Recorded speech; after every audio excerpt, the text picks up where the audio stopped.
ఆదర్శ్ రెడ్డి గారికి, సహచరులు గౌరవనీయులు మిత్రులు కొత్త ప్రభాకర్ రెడ్డి గారు, గౌరవనీయులు మన మాజీ కౌన్సిల్ చైర్మన్ పెద్దలు భూపాల్ రెడ్డి గారు, మాజీ శాసనసభ్యులు గౌరవనీయులు పెద్దలు సత్యన్న గారు, గౌరవనీయులు మన మాజీ శాసన సభాపతి శాసన మండలి సభ్యులు పెద్దలు మధుసూదనాచారి గారికి, అదేవిధంగా మన గౌరవ కార్పొరేటర్లు కుమార్ గారు, సింధు గారు, అదేవిధంగా సోమరెడ్డి గారు, బాలరెడ్డి గారు, మా శంకర్ యాదవ్ అన్న గారు, అంజన్న యాదవ్ గారు, మా సీనియర్ నాయకుడు ఉద్యమకారుడు వెంకటేష్ గారు, అదేవిధంగా రాముల్ గౌడ్ గారు, గోవర్ధన్ రెడ్డి గారు, బుచ్చిరెడ్డి గారు, రాజేష్ గారు, దేవేందర్ రెడ్డి గారు, పృథ్వీ, దేవేందర్ గౌడ్ గారు, చారి గారు, పేర్లు మర్చిపోతే తప్పుపట్టుకోద్దిగా, అందరు చాలామంది సీనియర్లే ఉన్నారు ఇక్కడ.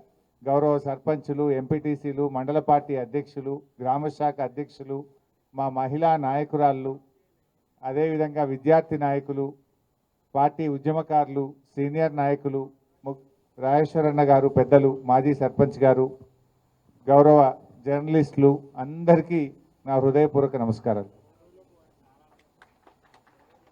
నేను యాక్చువల్గా ఈరోజు కొద్దిమంది ముఖ్యులను కలిసి వెళ్దామని అనుకున్నా. ఇక్కడ తమ్ముడు ఆదర్శకి ఫోన్ చేసి ఓ 10-20 మంది ముఖ్యులను పిలుగుతామి, ఒకసారి కలిసి మాట్లాడతా, ధైర్యం చెప్పిపోతా అని చెప్పిన నేను.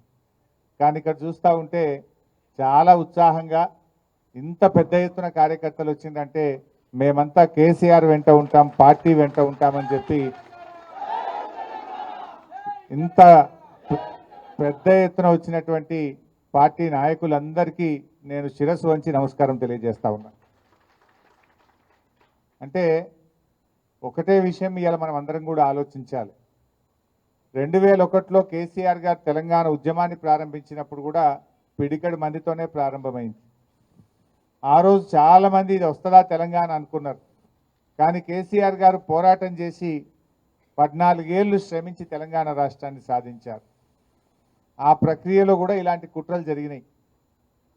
రాజశేఖర రెడ్డి గారు గతంలో ముఖ్యమంత్రిగా ఉన్నప్పుడు ఇదే విధంగా మన ఎమ్మెల్యేలను చాలామందిని తీసుకున్నారు. 12 మంది ఎమ్మెల్యేలను తీసుకున్నారు. ఇంకా అయిపోయింది బీఆర్ఎస్ పార్టీ అనుకున్నారు. ఎమ్మెల్యేలు పోయినంత మాత్రాన బీఆర్ఎస్ పార్టీ పని అయిపోలేదు. ఎమ్మెల్యేలు ఉన్నా పోయినా కార్యకర్తలు ఉన్నారు, ప్రజలు ఉన్నారు, మంచి నాయకత్వం మన బీఆర్ఎస్ పార్టీకి ఉంది. అప్పుడు కూడా ఇట్లాంటి కుట్రలే చేసిండ్రు. అయిపోయింది అన్నారు. అయిపోయింది అన్నోళ్ళే కాలగర్భంలో కలిసిండ్రు తప్ప బీఆర్ఎస్ పార్టీ మాత్రం నిలబడ్డది.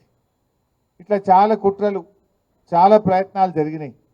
కానీ ఈ కుట్రలు ఏవి కూడా అవి ఫలించలేదు. అంతిమంగా న్యాయం గెలిచింది, ధర్మం గెలిచింది.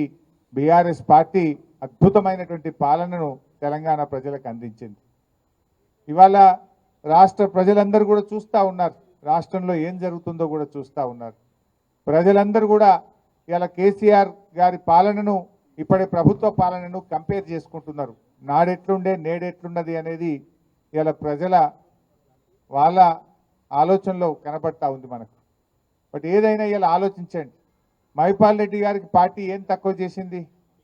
ఆయనను 3 సార్లు ఎమ్మెల్యేగా చేసి ఇవాళ ఆయనను గెలిపించింది మీరందరూ కూడా, బీఆర్ఎస్ కుటుంబం గెలిపించింది ఆయనను. మీరందరూ ఎంత కష్టపడ్డారు? మీరందరూ కూడా ఎంతో కష్టపడితేనే ఇలా మైపాల్ రెడ్డి గారు గెలిచిండు. కానీ ఇలా కష్టాలు వస్తాయి. ఒక పార్టీ ప్రతిపక్షంలో ఉంటుంది. 10 ఏళ్ళు మనం ప్రభుత్వంలో ఉన్నాం కదా.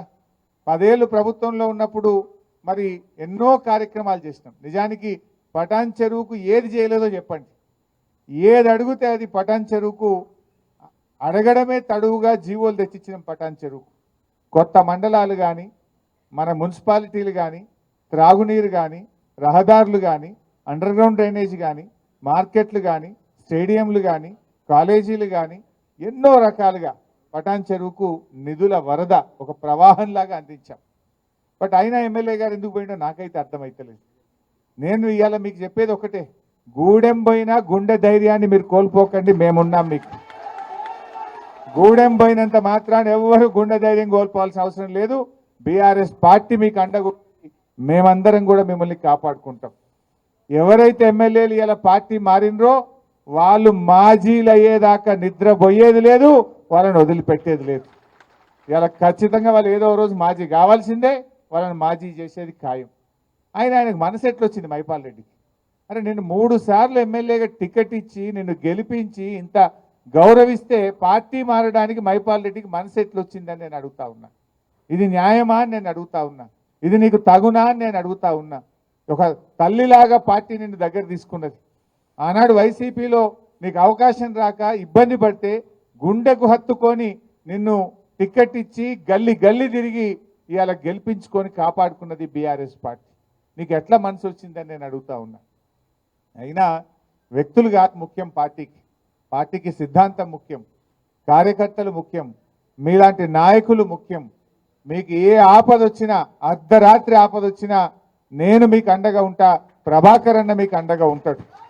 మనకు సీనియర్ నాయకులు మన గౌరవనీయులు భూపాలన్న కానీ, గౌరవనీయులు సత్యన్న కానీ, చాలా శంకరన్న కానీ, ఎంతో అనుభవం ఉన్న నాయకులు మనకు ఉన్నారు. వీళ్ళందరూ కూడా మీకు నిలబడతారు. నేను కూడా ఎంత దూరం, నాకు సిద్దిపేట దూరం, పటాన్ చెరువు దగ్గర, నాకు పిలిస్తే అర్ధ గంటలు రాగలితే ఇక్కడికి, చాలా దగ్గరగా ఉంటాం. సో అందువల్ల పార్టీని పూర్తి స్థాయిలో రీబిల్డ్ చేసుకుందాం. మళ్ళీ మంచిగా కష్టపడే కార్యకర్తలకు మంచి నాయకత్వాన్ని మీ పటాన్ చెరువు నియోజకవర్గానికి అందిస్తాం. రాత్రింబవళ్ళు కష్టపడి తిరిగి పటాన్ చెరువు మీద మళ్ళీ మన ఎమ్మెల్యే గులాబీ జెండా ఎమ్మెల్యేను గెలిచేదాకా కూడా అందరం కలిసి పనిచేద్దాం. ఇవాళ మీరు ఒకటే ఆలోచించండి. రేవంత్ రెడ్డి గారు ఆనాడు ఏమన్నాడు? ఎమ్మెల్యేలు పార్టీలు మారితే రాళ్లతో కొట్టండి అన్నాడు. ఇవాళ ఆయన్ని పోయి కండువాలు కప్పుతుండు ఇళ్ళకి పోయి. నువ్వేం మాట్లాడినా, నువ్వేం చేస్తున్నావు ఇవాళ ప్రజలు గమనిస్తూ ఉన్నారు. ఇవాళ రుణమాఫీ విషయంలో కూడా ఏం చేసిండ్రు? కోతలు పెట్టే కార్యక్రమం చేసిండ్రు. నిన్న జీవోలనేమో రేషన్ కార్డు ఆధారంగానే రుణమాఫీ చేస్తాము అని జీవోలో ఇచ్చింది. అంటే రేషన్ కార్డు ఆధారంగా కుటుంబాన్ని గుర్తిస్తాం, కుటుంబానికి ఒక రుణమాఫీ చేస్తాము అని చెప్పి జీవోలో ఇచ్చింది. ప్రజల్లో వ్యతిరేకత వస్తే మాటల్లో ఏం చెప్తున్నారు? లేదు లేదు రేషన్ కార్డు అవసరం లేదు, పాస్బుక్ ఆధారంగా చూస్తామని మాటలు చెప్తున్నారు. మాటలు నడవేయి కదా, నీ జీవో మార్చు. ఇలా బ్యాంక్ అధికారులు కానీ వ్యవసాయ శాఖ అధికారులు జీవోను ఫాలో అవుతారు తప్ప నీ నోటి మాటలు ఫాలో గారు. జీవోలనేమో రేషన్ కార్డు ఆధారంగా అన్నావు, నోటి మాటలేమో లేలే పాస్బుక్ ఆధారంగా అంటున్నావు. ఇప్పుడు అప్పిచ్చేటప్పుడు నీ రేషన్ కార్డు ఉందా లేదా అని అడగలే, పాస్బుక్ ఉందా లేదా అని చూసి అప్పిచ్చింది. ఆ పాస్బుక్ ఆధారంగా రుణమాఫీ జరగాలి. నీ జీవోలో ఉన్నటువంటి జీవోను మార్చండి. జీవోను మార్చి రేషన్ కార్డుతో కుటుంబంతో సంబంధం లేదు, పాస్బుక్ ఆధారంగా రుణమాఫీ చేస్తామని మీ నోటి మాటగా చెప్పిన మాటలు మార్చిన కొత్త జీవోలో వచ్చినప్పుడే మీరు నిజంగా రైతులకు మేలు చేసినట్టు, నిజంగా మీరు చెప్పిన మాటలు నిజమైనట్టు. మాటల్లో తీరుగున్నాయి, జీవోలు ఇంకో తీరుగా ఉన్నాయి. పిఎం కిసాన్ నిబంధనలు అమలు చేస్తాను. ఎందుకు పిఎం కిసాన్ నిబంధనలు? నిజంగా ప్రతి రైతుకు, ప్రతి పేద రైతుకు నువ్వు సాయం చేసేది ఉంటే పిఎం కిసాన్ నిబంధనలు ఎందుకు? గతంలో కేసీఆర్ గారు రుణమాఫీ చేసినప్పుడు పిఎం కిసాన్ నిబంధనలు పెట్టలే, రేషన్ కార్డు నిబంధనలు పెట్టలే. ఈ అప్పుడు లేని నిబంధనలు ఇప్పుడు ఎందుకు? అంటే నువ్వు మాటలు ఎక్కువ చెప్పినావు, ఇవాళ కోతలు పెట్టే కార్యక్రమం చేస్తున్నావు. ఇవాళ రైతులకు మోసం చేస్తూ ఉన్నారు. ఆ రోజు ఏం చెప్పిండ్రు? వడ్లకు బోనస్ అన్నాడు. కాగితం జీవో వచ్చే వరకు సన్నాలకే బోనస్ అంటుండ్రు. అంటే రూపాయిలో 10 పైసలే సన్నాలు ఉంటాయి, 90 పైసలు దొడ్డు రకం వడ్లే ఉంటాయి. అంటే 90% రైతులకు నువ్వు బోనస్ ఎగ్గొట్టినావు. ఇవాళ రుణమాఫీలో కూడా పిఎం కిసాన్ నిబంధనలు పెట్టి, రేషన్ కార్డు నిబంధనలు పెట్టి సగం మంది రైతులను ఎగ్గొట్టేటువంటి ప్రయత్నం చేస్తూ ఉన్నావు. ఇవాళ ప్రజలకు కూడా అర్థమవుతుంది, వీళ్ళు అన్ని అబద్ధాలు చెప్పిండ్రు, మాయ మాటలు చెప్పిండ్రు, మోసపూరిత మాటలు చెప్పిండ్రు అనే విషయాన్ని ప్రజలు కూడా గమనిస్తూ ఉన్నారు. వాళ్ళ ఆచరణలో పూర్తిగా ఫెయిల్ అయిపోతూ ఉన్నారు. తప్పకుండా భవిష్యత్తు మనదే ఉంటుంది. 600 రాబోయే రోజుల్లో మళ్ళీ ఈ రాష్ట్రంలో అధికారంలోకి వచ్చేది ఖచ్చితంగా బీఆర్ఎస్ ప్రభుత్వమే అధికారంలోకి వస్తుంది. ఇవాళ ఏ కార్యకర్తలు అయితే కష్టపడుతున్నారో, ఏ కార్యకర్తలు అయితే నిజాయితీగా పార్టీతో ఉన్నారో మీ అందరినీ కంటికి రెప్పలాగా కాపాడుకుంటాం.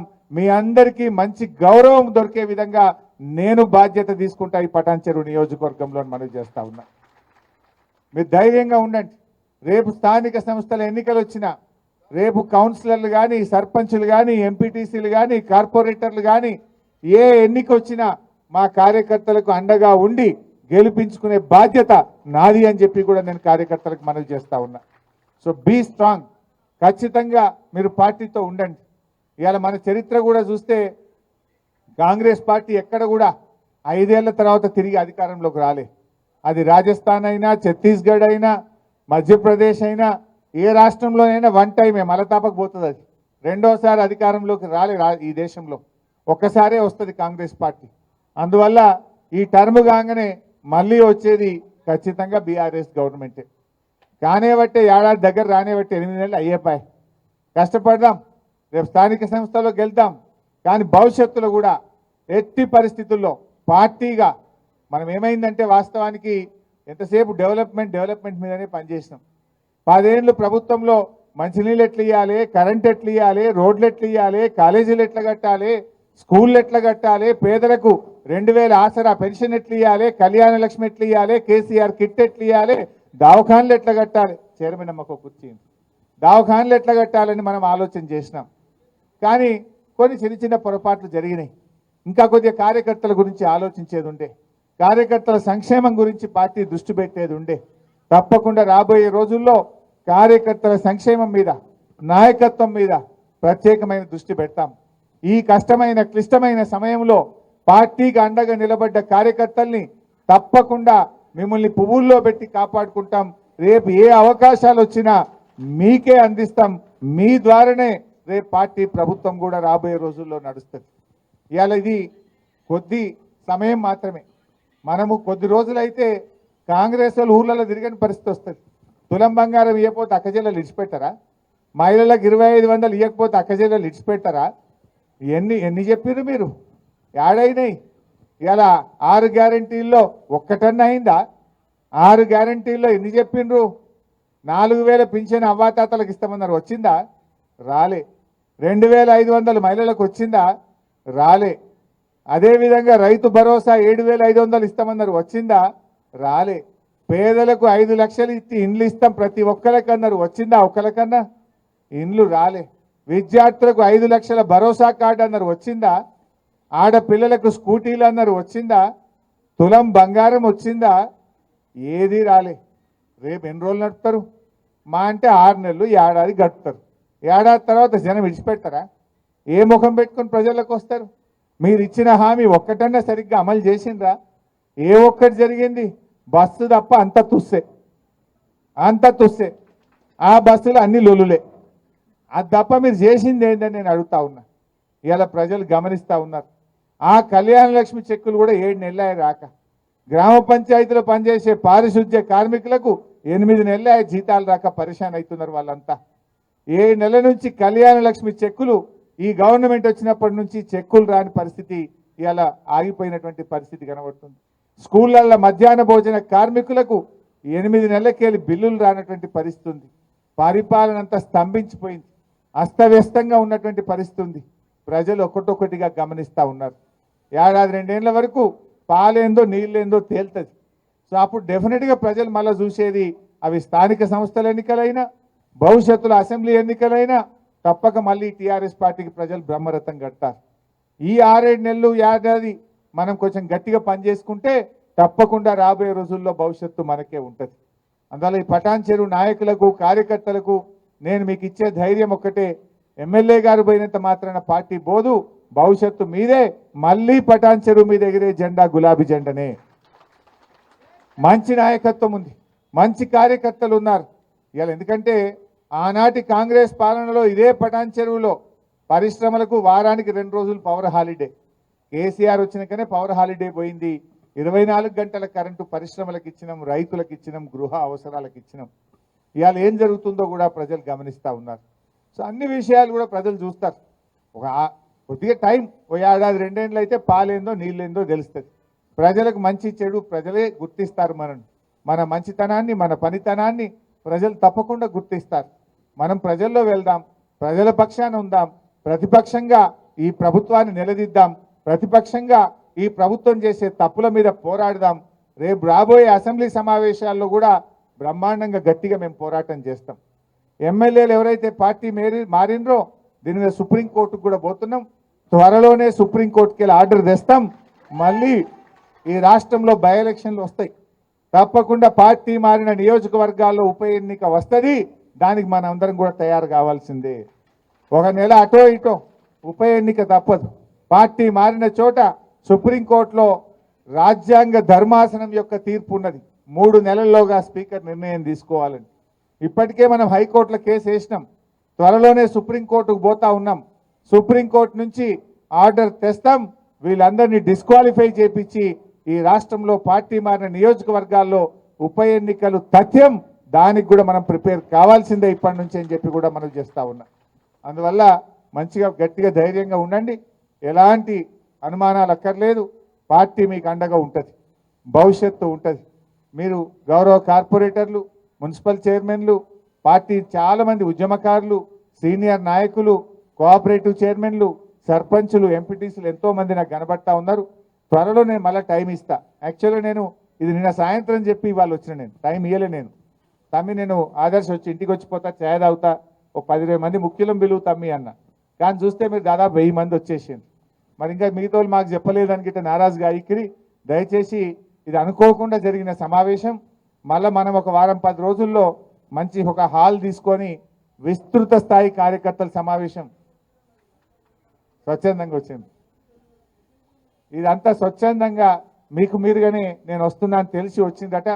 మనం మళ్ళీ తొందరలోనే ఒక కార్యకర్తల మీటింగ్ పెట్టుకొని అందరికి కూడా ఇన్ఫార్మ్ చేద్దాం. దయచేసి రానోళ్ళు ఎవరు కూడా మాకు చెప్పలేదని అనుకోవద్దు మమ్మల్ని. ఇది అనుకోకుండా మండల్ వైజ్ కలవాలి వచ్చిన వాళ్ళు నన్ను మా తమ్ముడు అంటుండు. కలుద్దాం, మీటింగ్ కూడా పెడదాం. అయితే నేనేమంటున్నా అంటే ఏదైనా మిస్కమ్యూనికేషన్ కాదు. అయ్యో అన్న వచ్చిండు మాకు చెప్పలేదని గిట్ట అనుకున్నారు. నేను ఒట్టి ఛాయ్ తాగనీకి వచ్చిన. వాస్తవానికి ఇక్కడ కలిసిపోదాం 5-10 మంది ముఖ్యులతో ధైర్యం చెప్పిపోదామని వచ్చినా. చూస్తేనేమో మీరే నాకు ధైర్యం చెప్తున్నారు. ఇక్కడ మీరే అంతమంది కనబడుతున్నారు నాకు చూస్తుంటే. సో డోంట్ వరీ, మళ్ళీ తొందరలోనే మంచి మీటింగ్ కూడా పెట్టుకొని మనం అందరి కార్యకర్తలను కూడా కలుద్దాం, ముందుకు పోదాం. జై తెలంగాణ.